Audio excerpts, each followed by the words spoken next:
স্বাগত Asian news আপডেটে। আপনাদের সাথে আছি আমি ফারজানা হাসিন।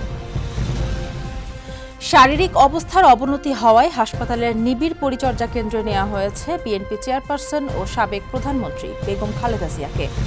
হার্ট ও ফুসফুসের সমস্যা নিয়ে রাজধানীর এভারকেয়ার হাসপাতালে চিকিৎসাধীন খালেদা জিয়াকে সোমবার রাতে আইসিইউতে নেওয়া হয়েছে বলে জানিয়েছেন তার চিকিৎসার জন্য গঠিত মেডিকেল বোর্ডের এক সদস্য। এদিকে নিজের সুস্থতার জন্য দেশবাসীর কাছে দোয়া চেয়েছেন বিএনপি চেয়ারপারসন বেগম খালেদা জিয়া। সন্ধ্যায় গণমাধ্যমকে একথা জানান বিএনপি চেয়ারপারসনের ব্যক্তিগত চিকিৎসক ও দলটির স্থায়ী কমিটির সদস্য অধ্যাপক ডক্টর AZM জাহিদ হোসেন। সংস্কার মানে শুধু সংবিধানের সংস্কার নয়, বিভিন্ন ক্ষেত্রে বহু সংস্কার হয়েছে, এমনটাই জানিয়েছেন আইন উপদেষ্টা ডক্টর আসিফ নজরুল। আইন উপদেষ্টা বলেন, সংস্কার করতে হবে বাস্তবসম্মত।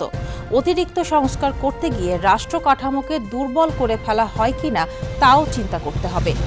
তিনি বলেন, শুধুমাত্র আইন মন্ত্রণালয়ে 21টি সংস্কার করা হয়েছে। বিচার বিভাগের যে সংস্কার করা হয়েছে তাতে আগামী 5 বছরে মামলার সংখ্যা 50% কমবে। অনুষ্ঠানে আরও উপস্থিত ছিলেন বন ও পরিবেশ উপদেষ্টা সৈয়দা রিজওয়ানা হাসান এবং প্রধান উপদেষ্টা ডাক, টেলিযোগাযোগ ও তথ্য প্রযুক্তি বিষয়ক বিশেষ সহকারী ফয়েজ আহমেদ তৈয়ব। একই দিনে নির্বাচন ও গণভোট হওয়াটাই যৌক্তিক বলে মনে করেন অর্থ উপদেষ্টা ডক্টর সালেহ উদ্দিন আহমেদ। তিনি বলেন, আলাদা দিনে নির্বাচন ও গণভোটের আয়োজন হলে সেটি হবে চ্যালেঞ্জের। সোমবার সচিবালয়ে ক্রয় সংক্রান্ত উপদেষ্টা পরিষদ কমিটির বৈঠক শেষে সাংবাদিকদের সঙ্গে আলাপকালে তিনি একথা বলেন।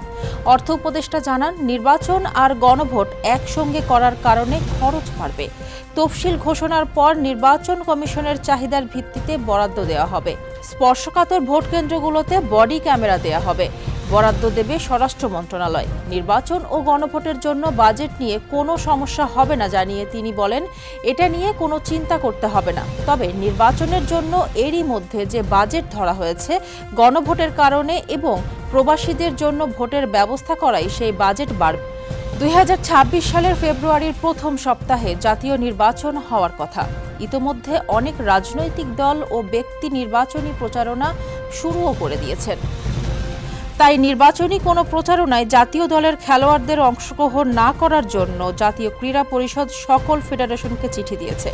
আসন্ন নির্বাচনের প্রচারণা বহুলভাবে শুরু হওয়ার আগেই জাতীয় ক্রীড়া পরিষদ সকল ফেডারেশনকে খেলোয়াড়দের প্রচারণায় অংশগ্রহণ না করার নির্দেশনা দিয়েছে।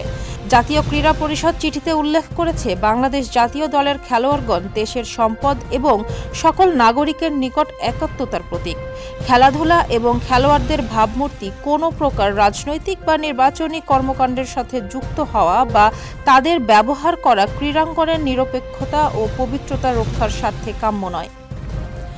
দর্শক, এই ছিল এশিয়ান নিউজ আপডেট। আমাদের পরের আয়োজন দেখার আমন্ত্রণ রইল। ধন্যবাদ সাথে থাকার জন্য।